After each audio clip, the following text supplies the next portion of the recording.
Thanks for tuning back into Strength FM. Nicky Boy and I back in action here with another special guest, here with Dan Lucchini. How we doing, Dan? Good, thank you. Good, thanks for having me. And it's Dan Lucchini. Lucchini.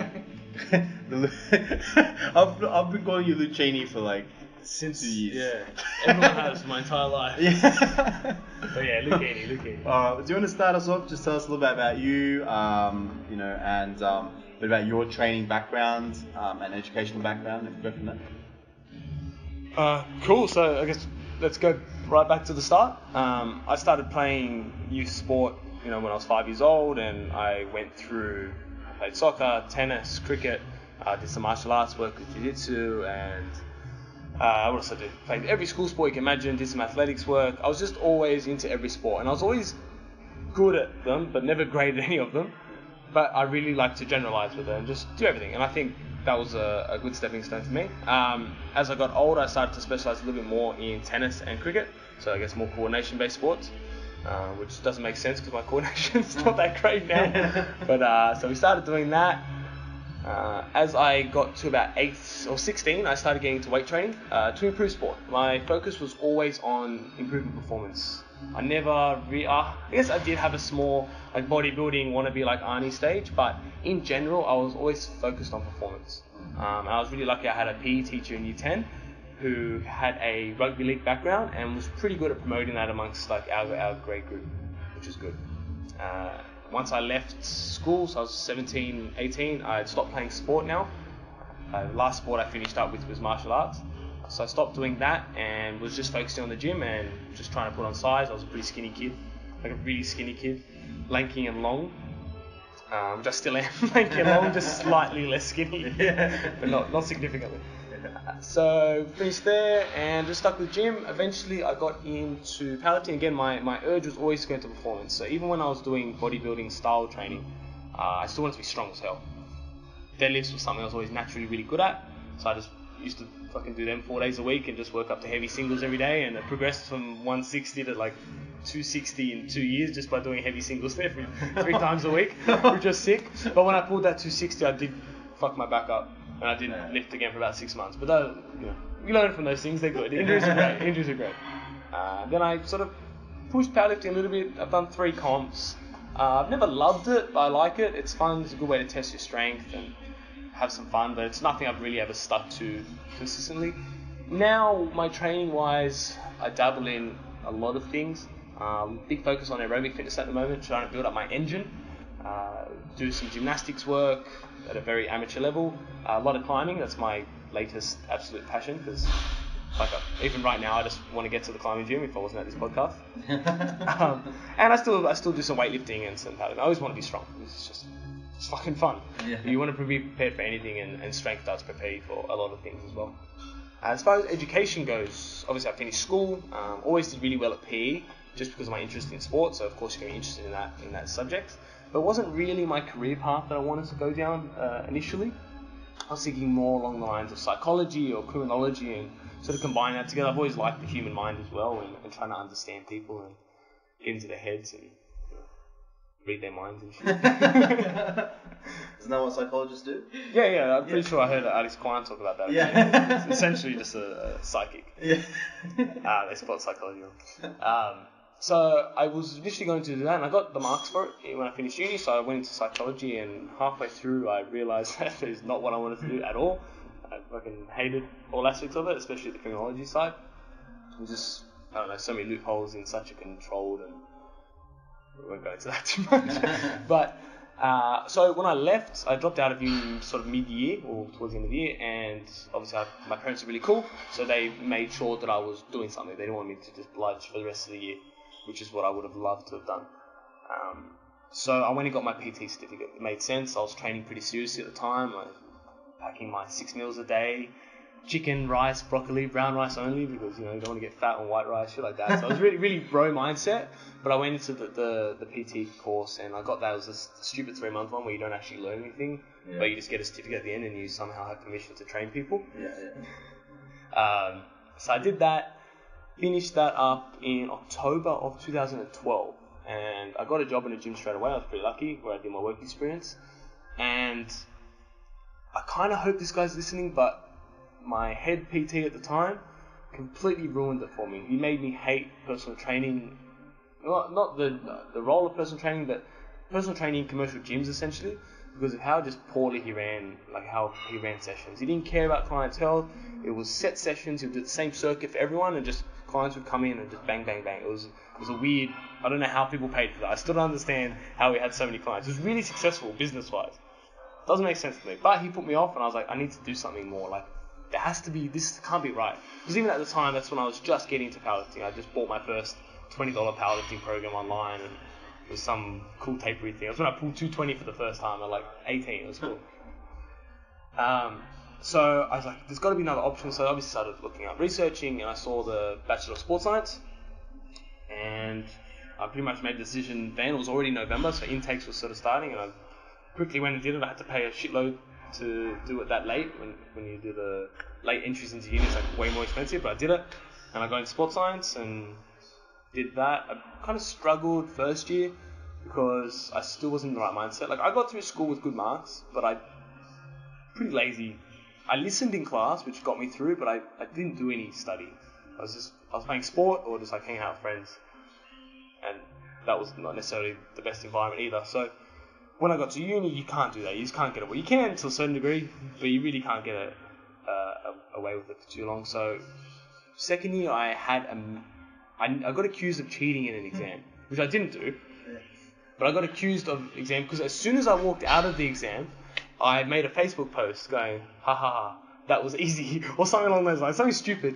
But they had my leaving time as being like 11:05. I can't remember the exact time. They said it was 11:05, but I posted 11:02. But really, I left at 11 because their clocks were wrong. And I did my own investigation. I got off this, but pretty much I had a meeting with my head of faculty, Dr. David Green. I'll never forget him because I also saw him at a powerlifting meet like 2 years later. But he pretty much said to me, he goes, look, your attitude's shit. You're not going to do well in this, and even if you finish this degree, you're not going to do anything with it. So I was like, okay, all right, motherfucker. That's how you want to play it? And look, in the end, as shit as that was to hear from someone, that was a little snapping point. And I was like, nah, fuck this. I do love this shit. Like, I truly do love it. And then what he was saying was true. I probably wouldn't have done anything after it if I wouldn't have been able to get post-grad or anything with the marks I was getting. So I kind of snapped out of it at that point, started putting in the work, started changing my attitude from, hey, let's get through this degree to, hey, I want to actually learn something so that when I get out of here, I can actually, do something with it. And from there, marks got a lot better. I got into a Master's of Exercise Science, which I finished a year and a half ago now. And that's led me to here. That's my study and sporting life to this point. And look, I've done a lot of extra studies after that. I've got my functional range conditioning certificate, so FRCMS, which has been another big turning point in my training style and philosophies. I'm going to stop doing the quotation marks because no one can see it. But yeah, so that's it. Awesome, man. Awesome. Feels like you got a big, I guess, practical influence from, I guess, all your sport as well as powerlifting and then the educational side. And you always hear this question, but it'd be good to hear from someone who has had that influence from both. And what do you think has shaped how you coach today? More the practical component and being an athlete, and now obviously you've coached probably hundreds of athletes by now, or the educational component, not just university but the ongoing education. Look, I think the common answer would be it's both, but maybe have a different perspective on that. So look, having the practical experience gives you at least an understanding of myself and how I would react to certain situations and how I would react to being told things in a certain way. That might not give you enough information to cover everyone, but it is a good starting point. If you don't have that, you have nothing, right? But in the educational standpoint, look, I don't really like when I walked out of uni, I don't think I knew that much. The way that they teach, they teach a lot of just crap stuff. Everything we learn pretty much is lab-based studies. Just if you're looking at, in a strength conditioning world, we look at strength for sport. And we're dealing with rugby players. All the studies are using powerlifting and weightlifting programs. It doesn't fucking work when you're talking about, a rugby league player. Because they just also had to go out and do an hour wrestling session. It doesn't work in real life. So a lot of that aspect of it I didn't like, but what you do get from the educational and what you get from doing more education, especially postgrad, is critical thinking and the ability to look at a study and critically analyze it. I try to read, I aim for 7 a week, but I get usually about 3 or 4 studies in a week, and my main goal when I'm reading them is to discredit them, basically. I'm trying to discredit these great fucking laws like Schofield, who's one of the leading guys in bodybuilding type stuff. I try to just destroy everything he's doing because there's so much information out there. If we just accept everything, you just get flooded with bullshit. So, yeah, the educational stuff, obviously it's good to have a background and a theory and everything like that. That's super important. If you don't know anything, you can't apply it. But if you just think that the education you get is enough, it's not, but it teaches you how to critically think and how to gain enough knowledge, which purely takes time and experience, exposing yourself to different people. And that's, of course, if we're talking about strength and conditioning, the programming side, yeah, you do get quite a lot from the theory. I think that's the easiest part of coaching. The actual coaching side and the being able to adapt things to different people and different circumstances and different external factors, that's what makes a good coach. That's what differentiates a really good coach from a smart book programming person who does solely online coaching, sells it for $39, and that's cool, that's good, that works, that will get results for some people, but the actual coaching is another skill altogether, and that just takes time and experience and exposure. That's the best learning. Yeah, that's massive, because in terms of what you said there, the coaching side of it, you could have the best theory, but if you don't know how to get buy-in from your client and get them attached to what you're doing, it won't come together. Yeah, why after all this time, all this research, do we not have just one study that says this is the best program to get strong? Because that does not apply in real life. In theory it might, you could do a meta-analysis and go, 4 to 6 is the optimal way to get your squat from 100 to 120. You probably get that on a statistical survey, but it works for the fucking people in that statistical survey, not everyone else, so, yeah. Cool. And so you've done, I guess, how a lot of us know you now is from all the work you do in terms of mobility and introducing all those FRC concepts and principles, especially around the Adonis community. Why don't you talk a little bit more about that and how you found that, and why now you've changed a lot of your training from when I first met you it was all strength training, and now it's a combination. Why don't you talk to us a little bit about that? Cool. So, I used to be the textbook guy. This is the perfect way to do a squat. Don't you dare flare your elbows out in a push-up or I will beat you down. Elbows tucked in, super tight, plank, pelvic fucking posterior pelvic tilt, just a real Nazi on form and movement, and I go, this is the perfect way to do something, because I read in a textbook, and this textbook was cited by 11 authors, that this is the perfect way to do it. And I was a real sticker for that. I was working at a gym. This is as recently as the start of last year.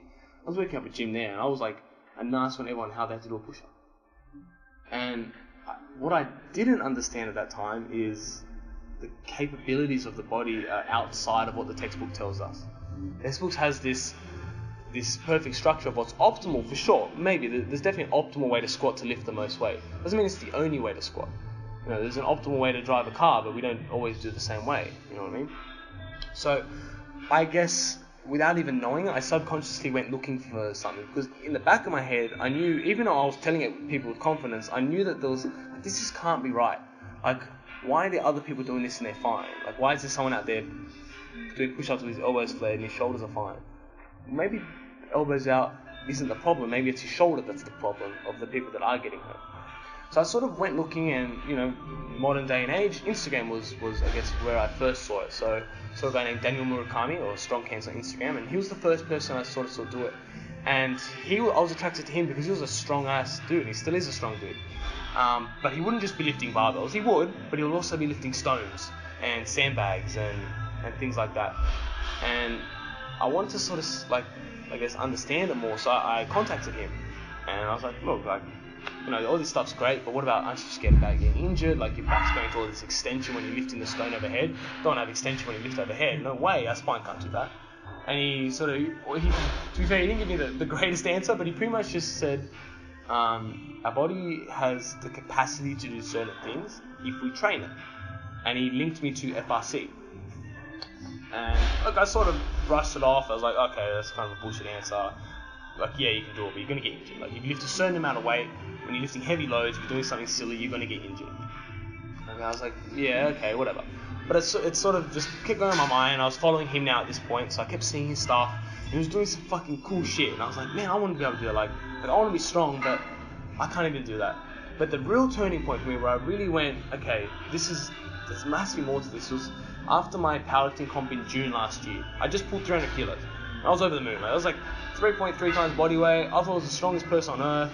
Like, just hype. Like, I walked into that gym like chest out, like, yeah, I can lift 300 kilos now. And then about 2 weeks later, we're moving shit around the gym. There was like 5 people there. 2 of them lifted, maybe 3 didn't, and I was the weakest person there. I couldn't shift anything. There was a builder, he could move anything. There was an old dude who was just picking shit up, putting it over his shoulder and carrying it. I couldn't even move a bench. I was like, this is weird. I'm so strong. Like I think I pulled 200 for 20 reps the day after that, or like 2 days after. I'm like, what is going on? Why am I so freaking weak? And then I sort of started, like, you look at the principles of what strength training are, specificity, right? If you deadlift, you get strong at deadlifting. I was like, holy fuck, I'm only good at deadlifting. Definitely not benching, but only deadlifting. So I was like, look, I need to look more into this. So I started going through Daniel's page and looking more into the FSC stuff, and I started practicing some of it. Started with the cars routine. I didn't have a great understanding of exactly what I was doing, but I was just watching videos and copying it. That's how we learn, right? We see other people, whether it's in real life or in a video in this day and age where it's basically the same shit. So I started doing it, and I started to feel better. Like, my joints felt good, and I started to, I guess, break out of my own mold that I created of this, like, two-dimensional figure that, like, I'd become with powerlifting, and just the way I coached was so two-dimensional. I guess going back to that, even the year before, or 3 years before that, really, I worked at the West Tigers, which is, if you're listening overseas, it's like an NRL team, so a national level rugby league team. And even the coaching there was so strict and two-dimensional in the way that they move. And that's when I actually first got the idea about how this doesn't seem right, because we're talking about, not letting their knees cave in when they squat, but then I was trying to sidestep without having my knee come in, and it was impossible. I was like, maybe we just need to do more squats in external rotation, but that's not the answer. It's get stronger in internal rotation. So I already knew that there was something there, and I just constantly had it festering, but I kept going on because my mentors at the Tigers, who were great coaches at getting athletes strong in the gym, and I guess on the field as well, that's how they did it, and like they knew more than me, so I was like, yeah, I've got to go with that. They've been around for ages. One of them was 40 years old, like, who's been coaching for his whole life. So I took that, but once I started getting to the FRC work, which mostly just the cars routine, which is controlled articular rotations, which basically is taking your joints through full range of motions under control every day, I just started to feel better. Shoulders felt great. My hips, which have been troublesome my whole life, I've had 2 torn hip flexors and an avulsion fracture in my right hip, that started to feel better. And that was literally just from overload at the gym. Like, I kicked a soccer ball and it popped, like an avulsion fracture in my hip. The other time I did it doing lunges after a heavy deadlift session. Like, just silly crap. Like, not even anything actually, like, it wasn't anything athletic. I was just doing random shit, which is way less impressive way to get injured. So I started applying it, started feeling good, and I'm the sort of person that once I get into something, I like to really get into something. Like, I immerse myself in whatever I do. My business name is Meraki, and that means to put a part of yourself into what you do, to apply yourself into the actions that you take. So that really reflects who I am in every aspect, whether it's eating or bad habits as well. It doesn't just apply to good things, but... So I started getting into it, did the research, and then eventually I did the course, and we did it together. Nick, when was that? Was that this year? I think it was like March this year. But I've been incorporating the systems of the pails and rails and the controlled movement since late last year, and that's when I started. I remember the first time I did it, I was walking through the park, and I saw a log. I was like, cool, this is it. I'm gonna pick up this fucking log. And I just sat there for like, I reckon 40 minutes. And it was the most fun I'd had lifting something in so long. Just like, you're reacting to the tree, it was scratching me, and like, it was like having to react to the different shapes of it on different sides. And it just felt freaking good. Like, and I felt awesome. Like, shirt off, it was sunny, like on the grass. It was just, I was like, wow, this is it. Like, this is the options that we have as a human. The more we can do, the more we can move, and the more options we create, the more things you can then do with that body. You see really good rock climbers like, wow, I could do that, but I can't get my leg up there. well, then fucking train to get your leg up there, and you can. Like, if you want to experience that, do it. So the whole premise of what I do now is creating more and more options to allow us to do more and more things. If you want to be a powerlifter, that's awesome, but there's still certain things that your joints should be able to do to allow you to do that for a long time. You might get away with it for a short amount of time, not having adequate ankle dorsiflexion. Over time, something is compensating. So you're still going to get from A to B, but you're doing it in a less optimal way. So one, your lift's not going to be as good, and two, you might eventually hurt yourself. And yeah, I guess it's removing the fear of quote-unquote bad movements, of things that we have constantly been told are bad, when it's been misinterpreted again from the research. The research says, for example, if you knee valguses, which is knee caving in, use increased loads for the medial side of the knee. That's 100% true. But what part of that is bad? When you do a shoulder press, there's more load through your shoulder. Do you not shoulder press because of that? No, you just make sure your shoulder has the capacity to handle the load you're doing. It just makes so much sense when you put it like that. But people see these studies, they want you to squat a certain way so they can support their textbook. So they tell you that, nah, this study shows there's more load through the knee, why would you do that? There's the whole McGill system, which is, it's going through a little bit of controversy at the moment because it's so strict on a neutral spine, which doesn't exist, by the way. There's pretty much a study, I can't remember the exact details, I can find it and maybe give you guys the quote later, but it shows that even in a neutral, apparently neutral spine, it's up to 26 degrees of total flexion throughout it, because there's a whole bunch of joints in the spine, so some are in extension, some are in flexion. You never have this perfect neutral spine, it doesn't really exist. And there's definitely a place for that. If you're maximally deadlifting, you don't want a whole bunch of flexion through your lumbar spine. You probably can't handle that load. But it's because you can't handle that load, not because you're going into flexion. That's the difference we need to distinguish when we look at movement and what the body's capable of. So let's talk about, we talked about knee valgus a lot, and I know even through uni and through early in the career, it's like valgus, it's like, get them out of valgus, so you got to get them out of valgus. How would you say, let's take back to that example with the footy players, they're sidestepping, they have to go into valgus, hip internal rotation. How would you train it? So we've all agreed, okay, we need to train that, we need to increase that capacity. How would you go about increasing it? In terms of programming, or what would you do? How would you do it? Yeah. So first step, which is the most important step, and the step that if it gets skipped, you might as well fire yourself if you're self-employed or get fired, is assess. We need to assess what that person is already capable of. To go into a safe valgus, you need to have adequate hip internal rotation. So first we need to look at that athlete, check what their internal rotation's like, see what their tibial rotation's like, see what their ankle can invert and evert, and we want to assess that first. Once we've done that, we need to, it's like any strength training thing. How do you progress a squat? You start at a really low level with low load and you progress it. I guess, so before we go into that, I want to make sure that we know the primary source of your training should still be perfect biomechanics. That's still the dominant thing, because perfect biomechanics is an awesome thing to strive for. The problem is it doesn't. It's like the world's not perfect. A game of football is not perfect. Shit goes wrong. We see it all the time. There's so many non-contact injuries. Things just go wrong. So what we then want to do is prepare for it. So you'd start with some really, again, if that athlete presents having really limited range of motion in the internal rotation, first you need to stretch. You need to stretch it and get that range. And while you're doing that, you want to simultaneously be strengthening the tissue on either side of the internal rotation. So your external rotators and your internal rotators, but in that new internal rotator position. So if we take something into internal rotation and you train your external rotators out there, that's different to training your external rotators while you're in external rotation. That could be a common distinction that's not made and can lead to issues, which we were talking about with your hip before. I don't know if people know about your slight little just groin issue with your squats that you've mentioned before on Instagram, and we want to strengthen his adductors, but he needs to be doing it in an abducted position, which is often the thing that's missed. So training internal and external rotators while in internal rotation is really important for preparing that knee joint for going into valgus. Then over time you slowly start to load that in different ways. So once you've got some range and you have good active range, so difference between passive and active range is passive range is the range of motion your joint can go through with an external force. That can be gravity, your own hand, or a practitioner as well taking it in. And your active range of motion is the range that you can take your joint through using internal force, which is muscles essentially. So once we have a good passive and then active range of motion in the hip, you want to start loading it. You start with really low level stuff like bridges in an internal rotation position.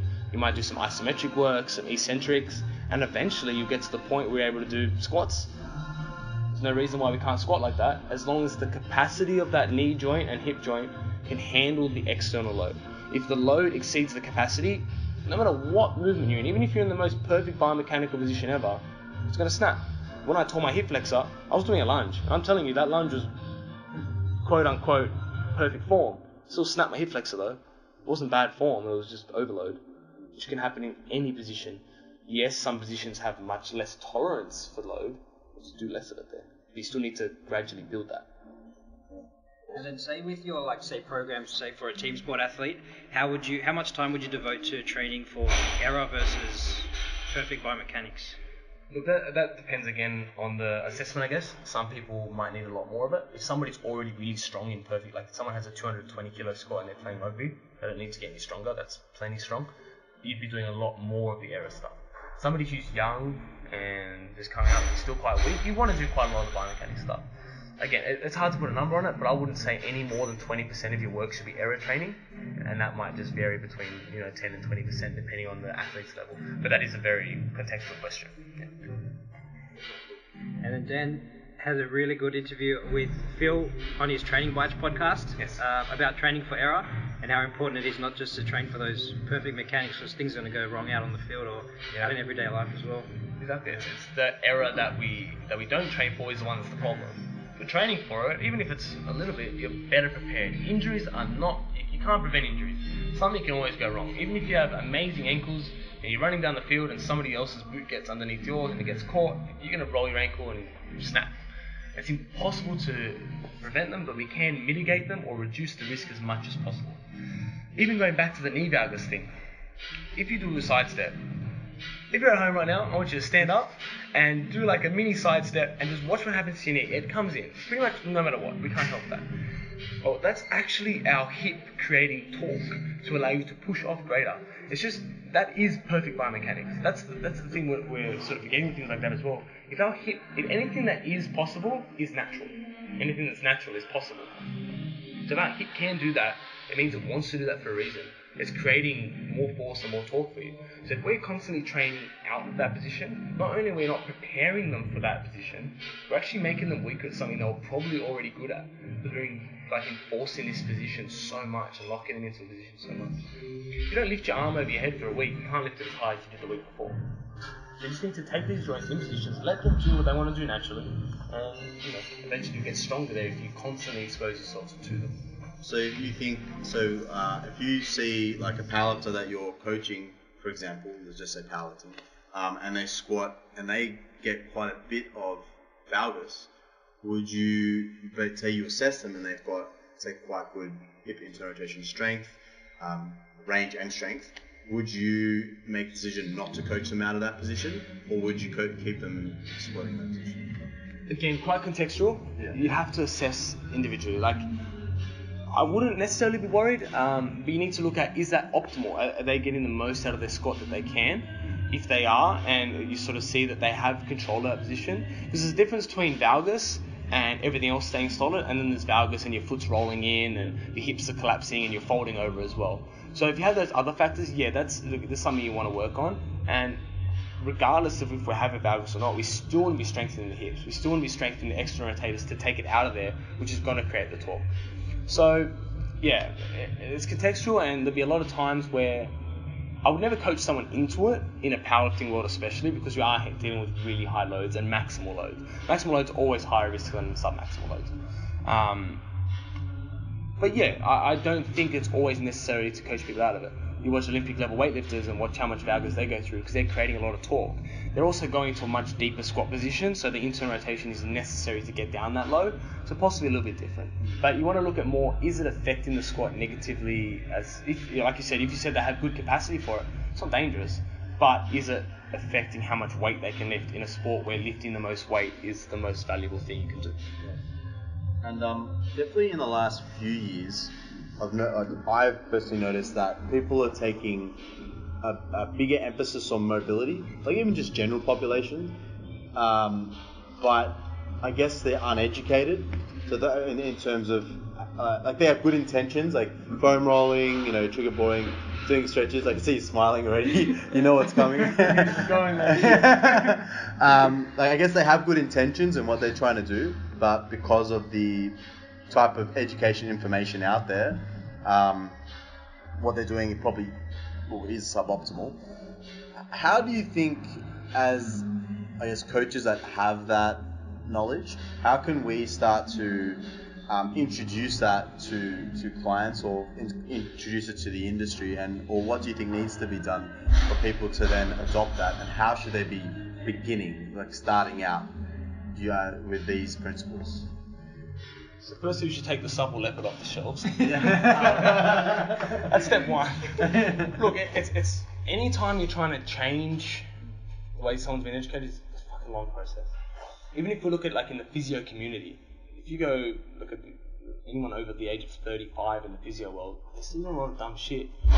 Because that's how they were taught. To them, that's as smart as they can get. Like that is exactly what you should be doing, because that's what the research used to say. So let's just go through the issues with the foam rollers and the trigger points and stuff like that. What we found when we sort of just getting into like the fascial like releases and things like that is we saw quick results. You feel the difference instantly. You get more range of motion. If I roll out my quads, I get more range of motion in my hip extension or whatever I'm trying to work on. The problem is it's a temporary short-term change. But as humans, we naturally respond well to short-term changes and instant reward. Instant gratification is like humans' number one thing. Like, we're still hunter-gatherers at heart. We're looking for just that berry that's super sweet right now. We don't really care about what happens tomorrow. So we're going to focus on that sweet berry now. And foam rolling is that sweet berry. And it tastes good, and think about berries now. But the problem with that is we're constantly hammering away at something that doesn't last. And it's not like it accumulates over time. It's nothing like that. It's not like strength training where you accumulate strength. You don't get strong in one session, but over time it accumulates. So we have this issue where people are relying on these external sources such as foam rollers and things like that to create range, which one, they don't have control over. They can't do anything with that range. We talked about passive and active range of motion before. Trigger point and stuff opens up a lot of passive range, which is great for some things, but unless you're using it, unless you've used it before, you're not going to have any active range there. If I walk into the gym and I can't hit depth on a squat, and I've never been able to hit it, and I foam roll my hamstrings, my calves, my thumb, like everything, and I can all of a sudden hit depth, every range I just went into is danger zone. We talked about capacity before. I have no capacity there. I'm more likely to get injured. It's not helping injury mitigation.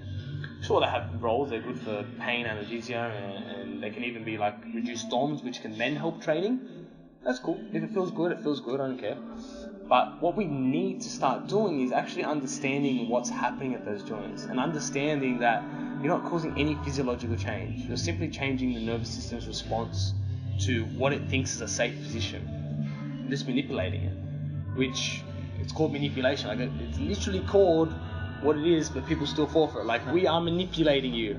Thank you. Like, it's what it's called. Like, yeah. So, and that carries over into manual therapy and things like that. These things have their place, but if they're overused, and they're at this point now where you walk into any gym, especially, I don't want to bash them, but like CrossFit boxes and things like that, there's 100 foam rollers in the corner, and if you don't foam roll before a session, everyone's like, what's wrong with that guy? He's about to injure his knee. And you get the constant people who have like knee pain, for example, and their physio told them to release their TFL and do clamps. And they do that and the knee pain goes away. But what caused the knee pain in the first place? That's still there. So you're overloading that knee more. And then you come in next session, do the same thing, doesn't quite work, so you trigger point your TFL twice as much. Pain's gone. Good. What happens next session? It's just this constant, never-ending battle. Like, there's so many people at your gym who have been releasing their TFL. Go ask them how long they've been doing it for. I guarantee it's a year, 2 years, 3 years, who knows? Because it works, right? Nothing that works takes 3 years. to get to the same point. Yeah. You can get, in 3 years, obviously, you progress something, but if you're not progressing, you're just getting to exactly the same point, you're doing something wrong. So, how do we then introduce the other side, the active mobility and education? It's a slow training point, and it comes again. I don't want to bash on physios at all, because physios are great, and I have friends that are physios, and There may or may not be some close by. But they're stuck in this business model where manual therapy is part of what they deliver, and it's part of what people expect. It's not just them wanting to deliver it, it's what they expect when a client goes in to see a physio. If they don't get massaged, they're like, what did I come here for? They get given exercises. But over time and businesses models need to, I guess, I don't have a solution, I'm not that smart, but there needs to be a solution where the business model can change away from KPIs and away from bringing people in a certain amount of days a week, because somebody comes in to get triggered, it feels really good, they leave and 2 days later it's sore. What's their first point of call? What made me feel good? Getting triggered. So they come back wanting that. And then they've got 3 sessions that week and they hit their KPI and they've got their pay rise. Which I get from a business point, but I also don't give a fuck, because I care more about humans and making humans safer and better, and actually like not manipulating people, no punning, actually punning completely intended, and actually making that change. And I don't know the easy solution. Again, I'm not that smart. I'm not the one that governs that stuff. I'm just an individual cog in this machine that's trying to promote it, and that's the best I can do. And more people need to, I guess, broaden their spectrum of what they understand and have a better look into these sort of things instead of brushing them off, instead of going back to their old ways. And there are a lot of people doing it. It's definitely happening, but it's just going to be a long, slow process. And the easiest way is to show people. That's why I do a lot of posting and I do a lot of examples and talk about stuff as much as I can to get people thinking at least. Once they start thinking, then they may change their idea. The hardest thing you do is change someone's mind. If someone's certain that the TFL release is working for their knee, fuck. You tell them it's not, you're in it for a battle. But you got to show them. You got to pose questions to them. You got to make them think. Once they think, then they'll come looking for the answers, and then you can pay me for it. Yeah, it's up to you. Do you think, you talked about, all these modalities and manipulating tissue, and is increasing passive mobility, which is allowing them to get, say, that depth in the squat, but they have no control, it's a danger zone, etc. Do these modalities have a place if paired with active mobility? So if, say, they do some foam rolling, etc., to improve their passive range, but then go into some active mobility, stability work within that new range they've created, does your opinion change, or you still want to throw the foam rollers out? Look, I enjoy throwing foam rollers, but they do make good pillars, like when I'm doing my actual mobility work.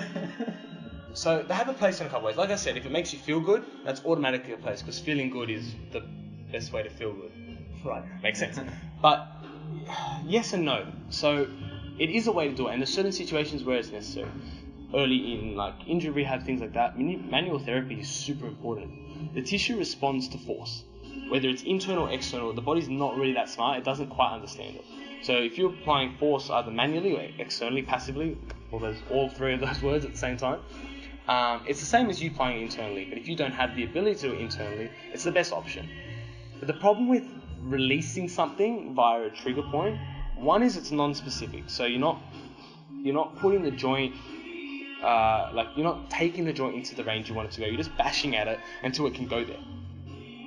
That also means it's going to be a lot harder to get back there, because your nervous system is going to realize that it was just a trick, comes back, and it can't actually get to that point again. So yes, I might release, my teres minor to go into a little bit more external rotation with my shoulder. I get stronger there by straight away doing active work for it, which is great. That's a better idea than not doing it at all. But next time I try to take it there, I still can't get it there. Our body isn't a tug of war. It's not the backside pulling on the front side. It's your nervous system dictating where you can go. Whether it's into 90 degrees of external rotation or 130 degrees, that's your nervous system, not your the muscles, not your pec. It's not your pec minor pulling you forward that's stopping you. It's not that hard. Like, I can easily push your shoulder back and forth. Like, it's not a battle. Common one we see is people that have like a naturally rolled in shoulder. What do they get given? Pec minor release, so to open up this range. Quote marks there again. And then they'll do a whole bunch of rear delt work and upper trap work and things like that, thinking that it's a tug of war. How much who can't row more than they can press? Like, there's not many in like a really high elbow position. I can row a lot more than I can press. It's not a tug of war. It doesn't work that way. The nervous system is like, no, I still don't feel safe here. So what we do need to do, if that's your point of call, if that's the method you want to use, okay, we need to also strengthen the muscle that you released. Because that is the muscle that's weak, and that's the muscle your nervous system is going, no, I don't want that stretch. It's not saying I don't want these muscles to pull. Muscles pull, that's what they do. They don't like stretching. So if we strengthen the pec minor as well after doing it, yeah, maybe. It might be good, but again, stretching causes actual physiological changes as opposed to neurological changes by just bashing at it with a trigger ball. Or my favorite one I've seen lately is people put a stick against like a wall and then they like ram their whole body into it. Hey. Like, that's... Why don't you just stretch the shoulder? It's the same thing. It's just probably more effective over the long term because you might cause actual neurological changes by stretching the sarcomere and things like that, and allowing a greater application of force through the full strength velocity curve. Or you could just bash at it with a stick. Like it's actually I almost find it funny, but quite generally find it funny. And it's just that's the education part, and that to me is painful. You're risking like bruising and like proper tissue damage, or you could stretch and then do the same things after, which is good. And again, don't get me wrong, releasing and then strengthening after is better than not strengthening after. But if you're doing it intra-session, especially pre-workout, and you foam roll and you do 3 hamstring activation exercises, you didn't get stronger, you just got the nervous system firing there a little bit better. So it should be something done completely separately as far as mobility training. Mobility training is training. It's not a warm-up, it's not a cool-down. You can use aspects of it in those things to prepare for the session. I know you're the preparation king, and there's things like that. And then the cool down, of course, it's nice to stretch and it feels good. You're probably not really doing anything that beneficial because you've already, the muscle's already been working, whatever. But it is training in itself, and it should be done away from it. Not expecting something you do 15 minutes before you squat to have a drastic effect on your squat. Again, you might hit depth, but in an unprepared position. Just to add something to that, definitely agree 100% with that. Like I used to smash foam rollers 4 or 5 years ago. Like my prep was all foam rollers, and it was funny. I used to move and feel the shittest then. As I've started, especially this year, starting to add more active control drills. Like I barely touch a foam roller now. Like if my quad or say hip's feeling a bit off, I might do just a quick release, and then it's straight into the active control. And the more of that stuff I do and complement my training with that, one, my prep time's gotten less because I can sit into the positions a lot easier without having to prep heaps, but I feel a lot better as well. So just in summary for what we just talked about then. So mobility should be prioritized as training. It shouldn't be prioritized as just movement prep. Yeah, that's movement prep. That's not mobility training. Yeah, that's movement prep. Yeah. Movement prep is a completely different thing. Doing some passive work before some active mobility is good, is better than just doing passive work and better than doing nothing, but is more beneficial if it's tied with actual mobility training. Okay, and the third point, that passive work is more beneficial if done with doing like stretch-based work rather than bashing out tissues or preventing compression through rollers, trigger balls, etc. Well, let's just think about it from, if you're a strength coach, this is called strength defense, so I'm assuming there's strength coaches listening to this stuff. Let's think about it from a logical standpoint, and what's one of the most important training factors? Specificity. If I'm trying to get greater external rotation, and I'm going to trigger release that, it's very hard to get myself into that fully external rotated position that I'm trying to get better at while trigger releasing. You're more likely going to have your hand up against the wall and you're driving your armpit into the wall. Why wouldn't I stretch in the position that I want to be in? That's specificity, right? It just makes more sense from that standpoint. So, but it's like that. Alright, cool. Well, I think you touched on a lot of really good points there. I've definitely learned a lot straight away. Definitely need to change my movement prep a little bit. Not your movement prep, your mobility training. My mobility training, yeah. Well, yeah. We normally finish off the podcast with a couple of questions. Yep. So our first one, is there a book or text that you would recommend to listeners, to any of your listeners or any of your athletes to read? It can be about life, it can be about training, whatever, anything that you recommend. Training is life, man. Yeah. Look, I think they all apply to each other. So my reading, I don't read a whole bunch of like educational texts. I read more research papers than textbooks because there's too many biases for me.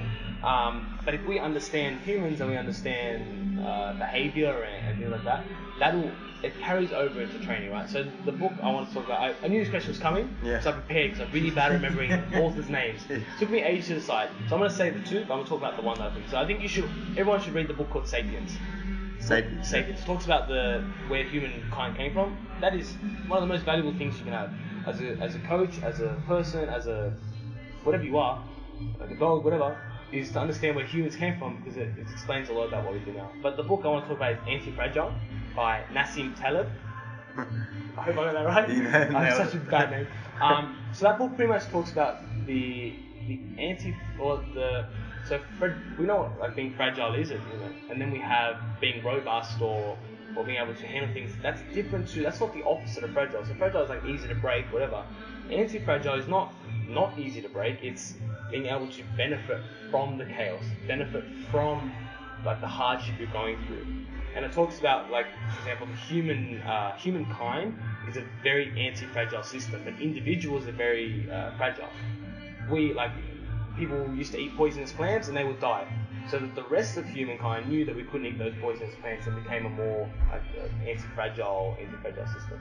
And it sort of gives you a good idea on how maybe our body isn't that fragile, and as long as we prepare for things, we can be prepared. And one of my favorite things that it talks about in the book is when there's so many examples in history of people preparing for the worst flood ever, and they're basing it off the worst flood so far.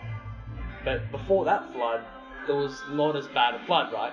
So we're always preparing for the worst that we know, but instead we should be over-preparing. Prepare for more than that. Prepare for unlimited things. People talk about, why do I need this mobility to get in a position? You might. Why not work on it if you have the available time and it's not counterproductive? So I think that's a really good book for just understanding mindset and how you can then apply that to life, actually. Awesome. It's a good book. Yeah, I want to read that one. Yeah. Next one.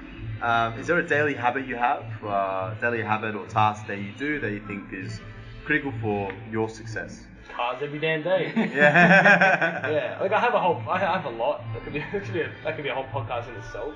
I'm a very routine-based person, but I think doing my cars every day, which is again the controlled articular meditations, taking every joint in my body through a full range of motion. It makes me feel good. It's almost like just a starting point of the day. It's good for the joints, good for the health. And look, you don't have to do it like that. Like I'm big on the maybe you don't need to do it exactly like that. But as long as you're moving every day and you're using your body in every way it is every day, capable, hang from a pole every day. Do something that involves your body, your physical body, because it carries over to everything else the most. And cold showers. And is that separate to training? Like the cars? You said taking your body through movement. Would you say everyone should be doing it every day? Is that separate to training? Or? Yeah, training by definition is like getting better at a skill set for a given task. Yeah. So you don't even need to train. I train for 10 different things. I have nothing better to do in my life. But training isn't something you need to do, but we need to move as humans. We need to expose ourselves to loads, and we need to challenge our body because again, our body overcompensates when we apply force. Just going back to the anti-fragile book, when you squat, to recover from that, your body doesn't go back to baseline, it goes super compensates, goes above it. So same thing, we just need to move ourselves and expose ourselves to new things all the time. And we'll be healthier in that sense. Not everyone needs to train. I truly don't believe everyone needs to train in the gym, but everyone needs to move and challenge our body, whether you call it exercise or not, it doesn't matter. Running around and playing on a tree for an hour, is that exercise? No, but my heart rate was at 130 the whole time and I was hanging from my shoulders for 20 minutes. It's the same as training, the same input, but different mindset. Yeah. And the last one, do you have any advice that you would give to your previous self, or that maybe other people can learn from? Yeah, don't read so many textbooks. Yeah. Don't get caught up on one idea for too long. Expose yourself to so much. Like we talk about youth training, you don't want early specification. Same as with especially young coaches, don't specify too early. Expose yourself to a lot of different aspects. Yeah. Oh, awesome. So how can our listeners keep up with the work that you're doing, to continue to learn off you and be inspired by the work that you do? Instagram is sort of the biggest platform at the moment, so my handle is Strength Couch Dan. That's couch, as in COUCH. You can follow me on there, and then I have an email list which goes out to my subscribers if you want to get a little bit of a deeper understanding about weird things that happen in my head, and you can get onto that as well. And then I have a website as well, which is just merikaiperformance.com. Awesome. Well, thanks so much for coming on, Stan. And I think we've got a lot of other things that we need to talk to you about, so we'll schedule a part 2 one time. Alright, thanks for having me.